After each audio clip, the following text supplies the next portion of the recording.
Om Namo Bhagavate Vasudevaya. Om Namo Bhagavate Vasudevaya. Om Namo Bhagavate Vasudevaya.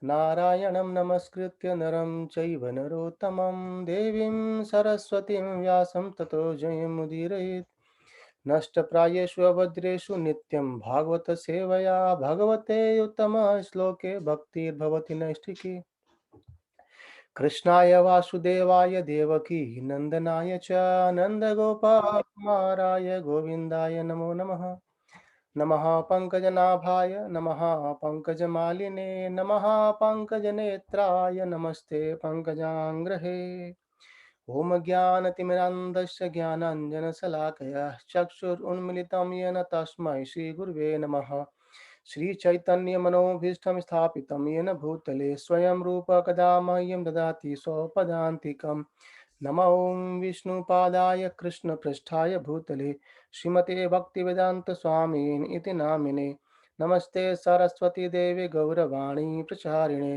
निर्विशेष शून्यवादी पाश्चात्य देशतारिणे जय श्री कृष्ण चैतन्य प्रभु नित्यानंद श्री अद्वैत गदाधर श्रीवासादि गौर भक्त वृंद हरे Krishna Krishna Krishna Hare Hare Hare Ram Ram Ram Hare Hare.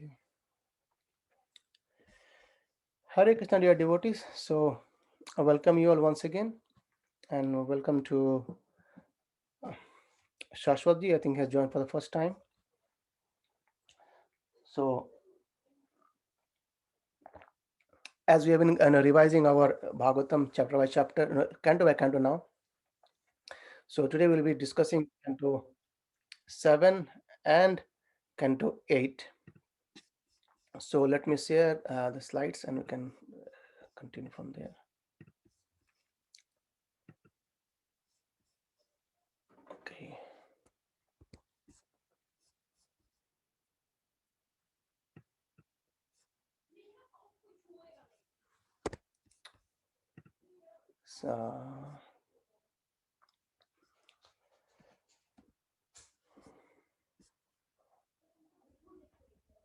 So we have discussed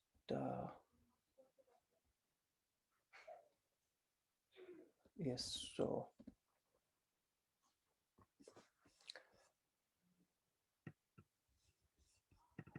yes.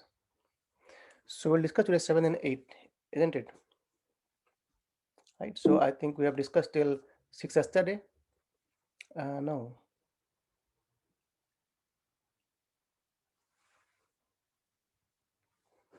Yeah, we have discussed 6 yesterday, right? So I'll discuss today canto 7 and 8. So the canto 7 says the science of God, the canto name, and here the question asked by this narration happened between Aditi Maharaj and Narada Muni, and Narada Muni being asked a question by Aditi Maharaj that how can God is equal, so how he behaves in a different way.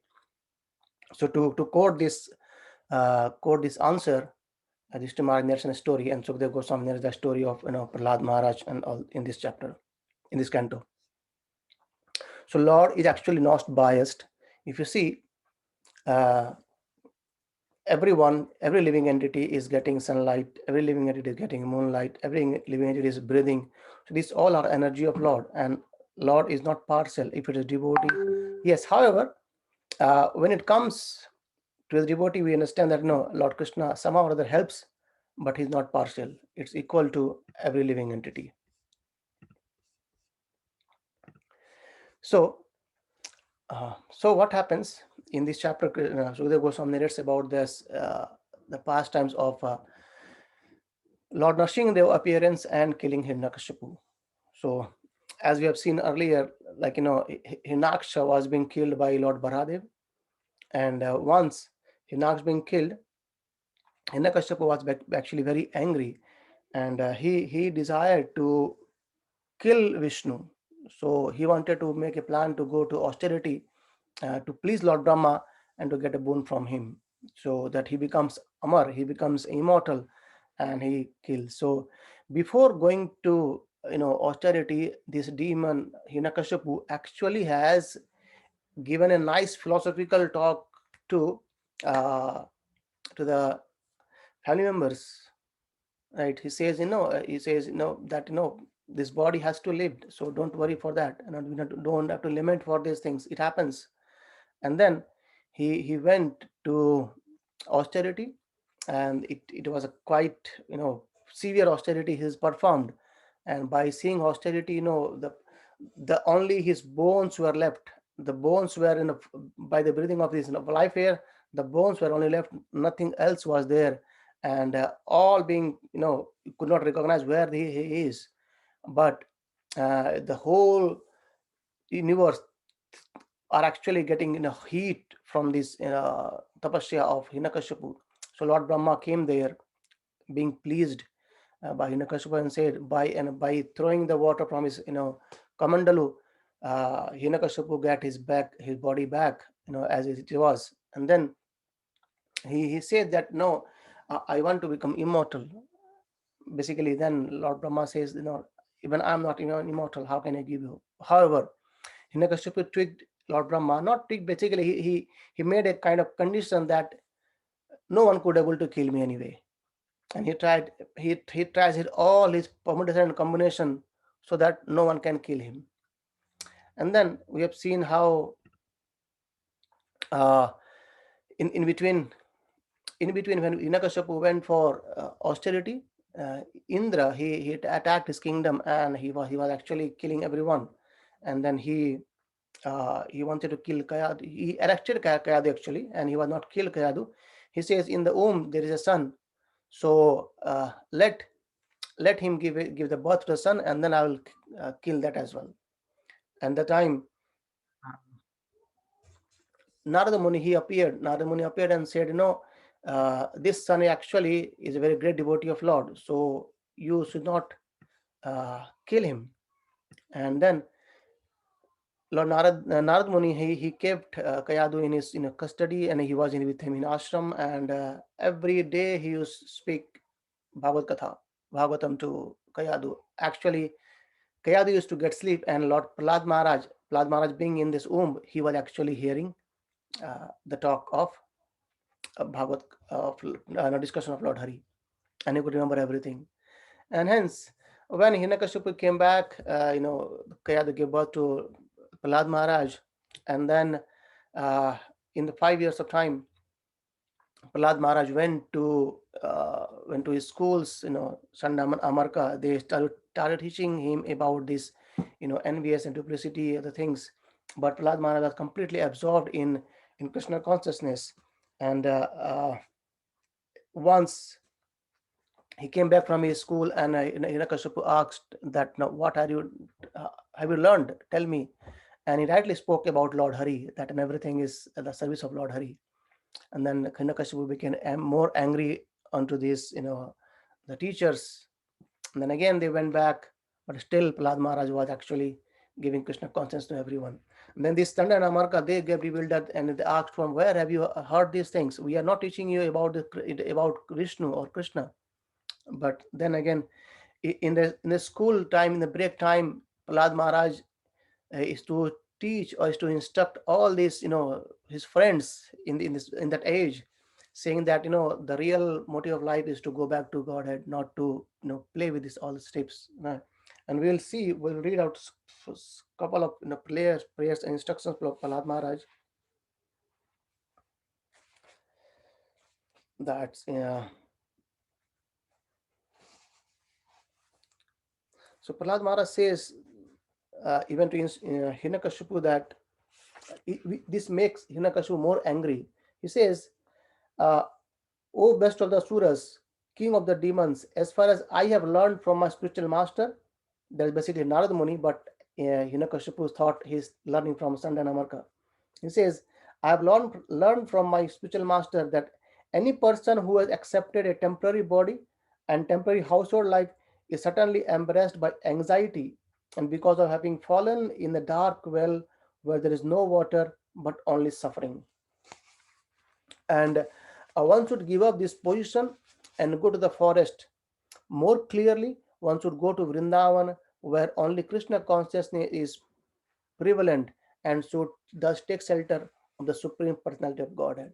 So Prahlad Maharaj has spoken this instruction directly to Hiranyakashipu that taking shelter of Supreme Personality of Godhead is the best thing. And imagine Hiranyakashipu was actually has done all this austerity to kill Vishnu. And now Prahlad Maharaj is saying that you should take shelter of Lord. And then in second time, when Hiranyakashipu asks, Prahlad Maharaj says very nicely, this very, very important verse is the Nada Bhakti, Saranam Kirtanam Vishnu Smaranam Padashivanam Archanam Mandanam Dashyam Shakhyatmani Vedanam. So Lord Prahlad Maharaj says that hearing and chanting about the transcendental holy name, form, qualities, paraphernalia, and pastimes of Lord Vishnu, remembering them, serving the lotus feet of the Lord, offering the Lord respectful worship with 16 types of paraphernalia, offering prayers to the Lord, becoming his servant, considering the Lord's one's best friend, surrendering everything unto him, serving him with his body, mind, and words. These nine processes are accepted as the pure devotional service, and one who has dedicated his life to the service of Krishna through these nine methods should be understood to be the most learned person, for he has acquired complete knowledge. So by hearing this, Hiranyakashipu became very angry, and uh, he started tormenting. He started making plan how to kill Prahlad Maharaj. He tried to kill Prahlad Maharaj in many different ways. However, he was always failed. And then Prahlad Maharaj actually, in between, he has instructed to his friends. He says, my dear friend, born of demonic families, the happiness perceived with the reference to the sense objects by contact with the body can be obtained in any form of life according to one's past fruitful activities. So such happiness is automatically obtained without endeavor, just as we obtain distress. So isn't it? As we get distress, so we get happiness as well. And that's how a devotee is, should should try for self-realization. And then Hiranyakashipu tried to kill Prahlad Maharaj, but he was always failed. And one time, he was so angry that no, see the person he was actually ruling all the three planets.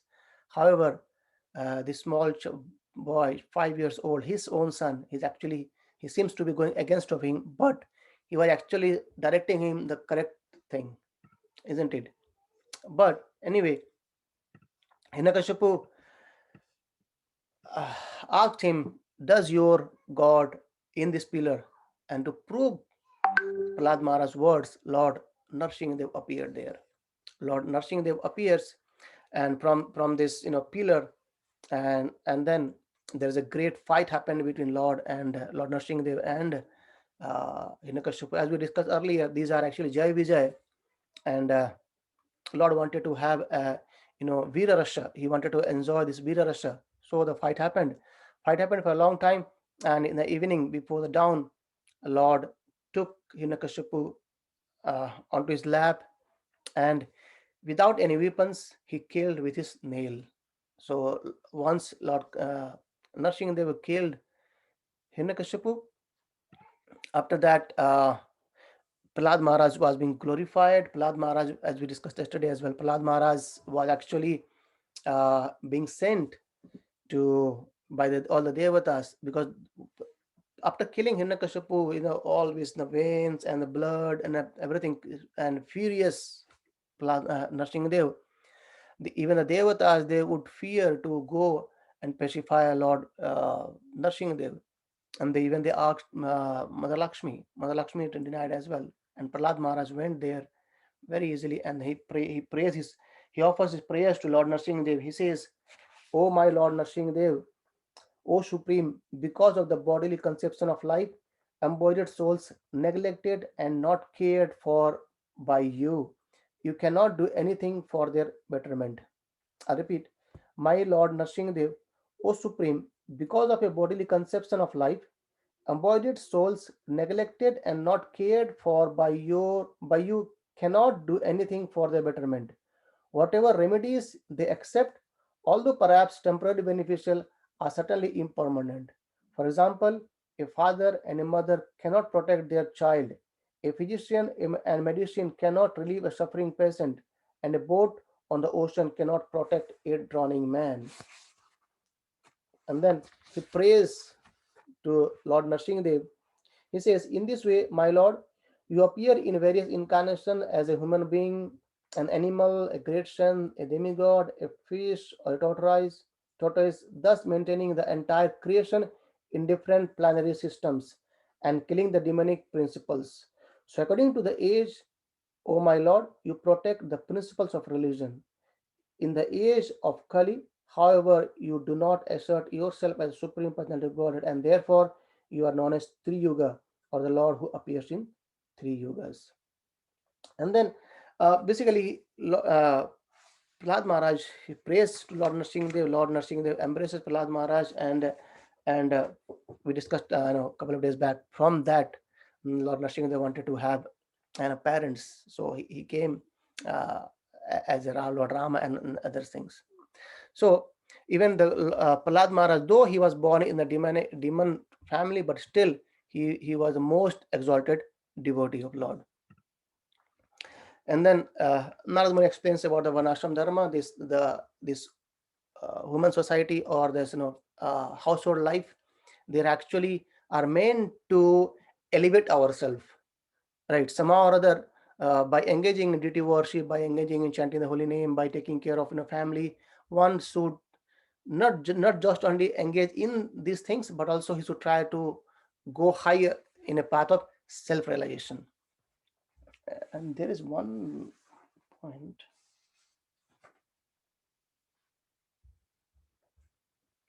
Yeah. So Narad Muni says that a student should practice completely controlling his senses. He should be submissive and should have an attitude to form friendship for a spiritual master. And with a great vow, the brahmachari should live in the Gurukula for the benefit of the Guru. So he gives instructions to even the brahmacharis, to the households and others, so that by following the proper Varnashram Dharma, one should try to elevate towards the higher destiny. That's basically becomes an ideal family life. And then uh, that's basically comprised of our Canto 9. So I just wanted to check again with this very important Nada Bhaktis as spoken by Prahlad Maharaj. He says first is Sravanam, that is hearing. So hearing, these are the nine limbs of bhakti, but we can perform all, or either we can perform any one.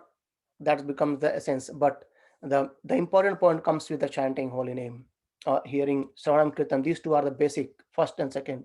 So because when we hear about Lord, when we chant about Lord, we can actually remember Lord.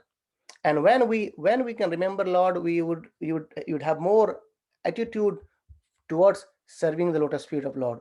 So in hearing, it's being said that the best hearer of Bhagavat is, we know as Parishit Maharaj. So when we quote about the devotee who has actually exalted in excelled in one of the process of devotion service, that is Parishit Maharaj in hearing. In chanting, Kirtana is basically Shukdev Goswami. He spoke Srimad Bhagavatam to the Parishit Maharaj. And remembering, that comes Prahlad Maharaj, because Prahlad Maharaj remembered Lord Vishnu at every point of time. He has never prayed to Lord that, okay, I am being in trouble by my father, please help me out. No, he was just praying for the Lord with love. And in serving the Lord's lotus feet, that's Padasevana, Goddess Lakshmi, Mata Lakshmi, she used to serve lotus feet of Lord Hari. And in deity worship, Archanam is Prithu Maharaj. He actually he's become the prominent in deity worship. And in praying in Vandanam is Akrura. He prays very nicely to Lord. And Dashyam is Lord Hanuman, is the best one. And Sakhyam is Arjuna. And Atmanivedanam is Bali Maharaj.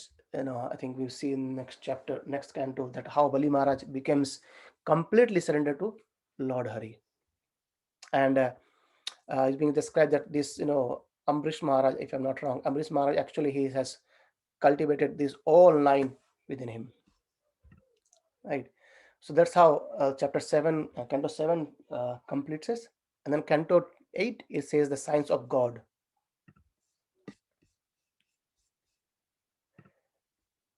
Okay, so the signs of God here in the very in this canto, in many different chapters, so the Goswami describes about the different Manus. So we know that in one day of Brahma there are 14 Manus, and in 14 Manus they used to go for 1,000 cycles, 72 cycles of yugas, that goes to 1,000 uh, Divas Yuga cycles in one day of Brahma. And the pastimes of Gajendra comes. So Gajendra, being an elephant, uh, and he was in the garden, and he was playing nicely with his family members, with his uh, and also with the wives. And so somehow they entered a lake, and they started playing in that air lake and disturbing all this creatures in the lake. And crocodile comes and grabs this leg of Gajendra, the elephant. And Gajendra, he was helpless, and he could understand that no one is going to help him, right? Neither his wife nor his anyone. All were playing with at the same time, but now when he was in trouble, no one is helping him out. And they tried, but no one can get it. So somehow or other, from his previous life, he could remember one of the prayers, and in his helpless condition, he plucked one of these flower and offered with to Lord Hari. And Lord, in Garuda, he came to save Gajendra, and he cut the head of uh, the crocodile. And then even crocodile becomes got the moksha, and also uh, Gajendra, or after some time, Gajendra, he was being relieved at the time, but later on he became liberated as well, because he understood very nicely that only Krishna can help him out, no one else. So that's the pastime of Gajendra Moksha. And then the Samudra Manthan lila comes up. So the churning of this Mandrachal Parvat. And actually this happened between there was a time when the demons were actually tormented to all the devatas, and it was a good time for them. And hence all devatas, they went to Lord Hari, and Vishnu said, what shall we do now? So Lord said, okay, let's engage them in churning this Mandrachal Parvat, so that when time passes, when a good time comes, it will favor you as well. And then they put the Mandrachal Parvat, they tried to lift it, but still it was quite heavy, and they could not do it. And even Lord come, and he lifted as well. And then when they put inside the ocean, it was drowning. So they again went to Lord and said, okay, please help me again, please help us again. And Lord become tortoise, and he was on the water, and on his back whole Mandrachal river was there. And now the comes that how they would churn the mountain. And Lord suggested about Vasuki. So Vasuki Nag, they had become they started pulling to both, both side, one side the demons, and one side the devatas. They started churning this. And and in between that, there are so many things happened. When they are started churning to Samudra Manthan, that Mandrachal Parvat, when it is described nicely that when they are churning, it felt like Lord felt like they are scratching the back of Lord Hari as a tortoise, and Lord went to sleep over there. So the first thing from the mouth of you know Vasuki, it came was the poison, and it was actually tormenting everywhere. So they all went to help for Lord Shiva, and Lord Shiva came and drank all the poison, and he completed all this poison in his palm, and he drank it. That's why Lord Shiva is also called as Nilakantha. And Acharya also describes another name of Lord Shiva, Nilakantha, as because he used to chant the holy name of Lord Rama all the time. That's why his Kantha became Nila as well. So Lord Shiva drank this poison, and then uh, when nectar came, so there were so many things came actually, the Airavat, Parvat, even Goddess Lakshmi, and many things came out from this. When Mohini Murti comes, and then Mohini Murti is here, came with uh, nectar, and then when nectar came, uh, did I missed it? No, it's there. So when nectar came, so they, these demons, they wanted to have the nectar first. However, to tweak them, Lord take the form of Mohini Murti, and a beautiful woman, and she tweaked the demons, and she gave all the nectar to the devatas, right? And in between, the two demons, the Rahu Ketu, they came toward the Devata sides, and as instructed or as given indication by Lord Sun God, Lord kills their head, or kill no depart their head, chop their head from their body, and then and after that, uh, Lord this Bali Maharaj actually has conquered the heaven between, and then the devatas, they not devatas actually, then Aditi, the mother of devatas, she became very sad that our the my son's kingdom has actually been taken by uh, Bali Maharaj, the demons. So she performed a vrata, uh, Payo-vrata, and then Lord Vamanadeva appeared, and Lord Vamanadeva is the dwarf incarnation. So Bali Maharaj was actually performing a sacrifice, and in the sacrifice, uh, Vamandev,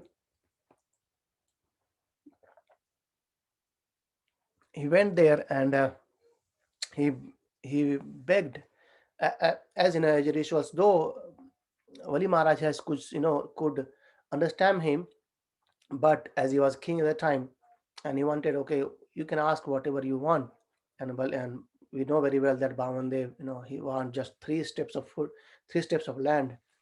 And then Bali Maharaj, says, you can ask whatever you want, ask as much as, so that you would never have to ask anymore, uh, begging anymore. But he says, if someone is not satisfied in just 3 steps, then he won't be satisfied whatever you give. And how, and then we know very well that Sukracharya, the spiritual masters of the demon, he suggested Bali Maharaj that take away your words, because he's going to take everything from you, and he is Krishna himself. However, Bali Maharaj gives, I think, 9 reasons not to go back his words, and he says, I am actually in the lineage of Prahalada Maharaj, so I can't go back. And anyway, if everything belongs to Lord Hari anyway, so if he has come, he wants to take, let him take away. There is no big deal. And then we see that how uh, Lord Vamanadeva, in 2 steps, he took everything from Bali Maharaj, and then third step he put on his head. So that's how we see that Bali Maharaj surrendered himself to Lord Hari as well. And in this way, after Lord taken everything from Bali Maharaj, uh, there's a this heavenly kingdom is again given back to the devatas, and after that there is a nice pastimes of Matsya avatar comes. So uh, Matsya avatar, there's one king called Satyavrata. So the Satyavrata, yes, Satyavrata is, so what happened, he is very great devotee of Lord, and in one of the Manus, in the end of the Manus, so he was worshipping in the water, in the ocean, and there is small fish came in his hand, and he put him back, put him back in the ocean. But that the fish says, please save me, I'm not safety here. So this Satyavrata, he took actually this fish to his kingdom, to his palace, and he gave a small pot, and But in a very short time, this fish, he became more, he expanded himself, and then said, okay, please give something bigger place to for me. And in this way, Satyavrata Maharaj actually he made so many bigger and bigger pots, but his fish expanded and expanded. At the end, he went with the fish and put in the ocean. He said, okay, go back in the ocean. And at the time, she said again that, please take me out from this ocean, because there are so many big sharks and others. So they will be, they can kill me, and I'm not safe here. And then the Satyavrata Maharaj, he paid his prayers and says, please let me know who are you. I want to know you. He's got, builder after saying all these things. And then Lord says that in 7 days of time, this whole universe will actually indent in the water. At the time, you will see a boat with the sages. Get into the boat, and I'll drag the boat for whole night of Brahma, because when Brahma sleeps, everything is in the water.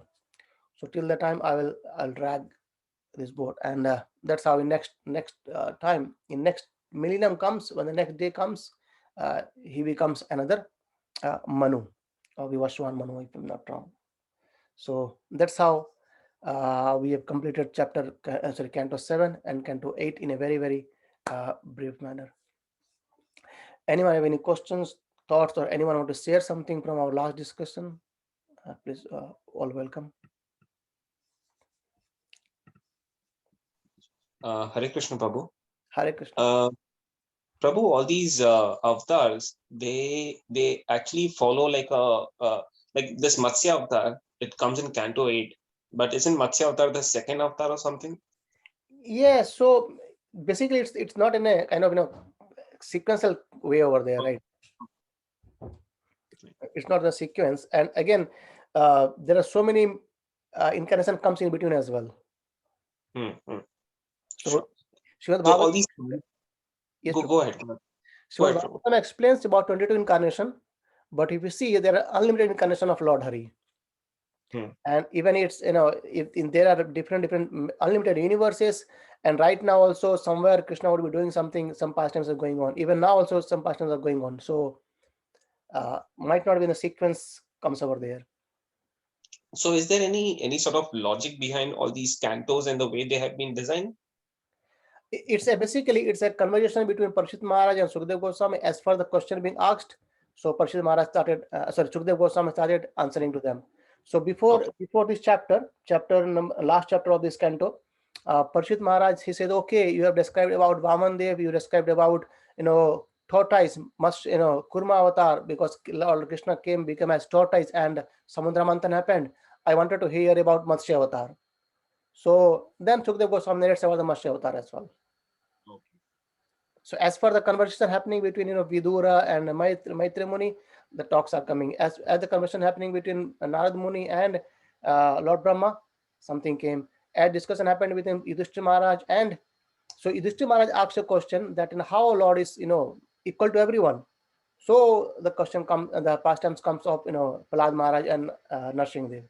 So that's how as the discussion comes, the answer being given by the great devotees and then continued. Thank you. Hare Krishna. Hare Krishna, Prabhu. Hare Krishna, Prabhu. I have one doubt, not doubt exactly. So Prahalada Maharaj, if we see like based on our act and based on our karma, we take birth in a family. So how Prahalada Maharaj being born in a demonic family, even he is a great devotee. So is there any pastime of Prahalada Maharaj? That's why he just born in a demonic family. Nice question, Prabhu. I'm not very much sure about Prahalada Maharaj in the previous lives. I'll try to find the answer. However, as we described that Prahalada Maharaj definitely was a great devotee. That's why Narada Muni told him, told Indra not to take Kayadu to his custody and gave it to him. And also there is another learning comes from here that when someone basically when any living entity comes in the womb, so nourishment starts from womb itself. So as Prahalada Maharaj was being hearing Krishna Katha within the womb, and Narada Muni was instructing everything, so the same effect has came when he became, started, taking his life over there in a material world. So all the things what he had learned has impact in his life as well. So I'll try to find out if there is any previous birth history of Prahalada Maharaj, and I'll let you know. Yeah. Thank you, Prabhuji. One more question, Prabhuji. Yes, Prabhuji. Like I just said, Matsya avatar of the Lord.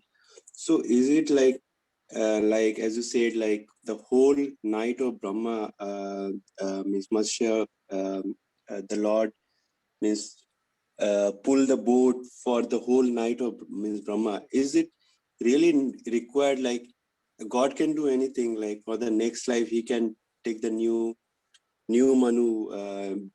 I mean, based on his desire. So one night of Brahma, it's a long time. So Yeah, it's a long that's time, correct. But when you see, if you see in the point of Lord Vishnu, it's one is breathing only. So one is breathe out, universes creates the Mahavishnus, right? And when you breathe in, all universes happen. So it's for him, it's just one breathing. For us, it takes long time, isn't it? So like if you see the flyers in the right, what you say, Jugunu and others. So the flyers, they die within 4 or 6 hours, isn't it? In the night we see, mostly we see in India in Diwali times. So in the morning you see so many flyers died, and in the night they can come.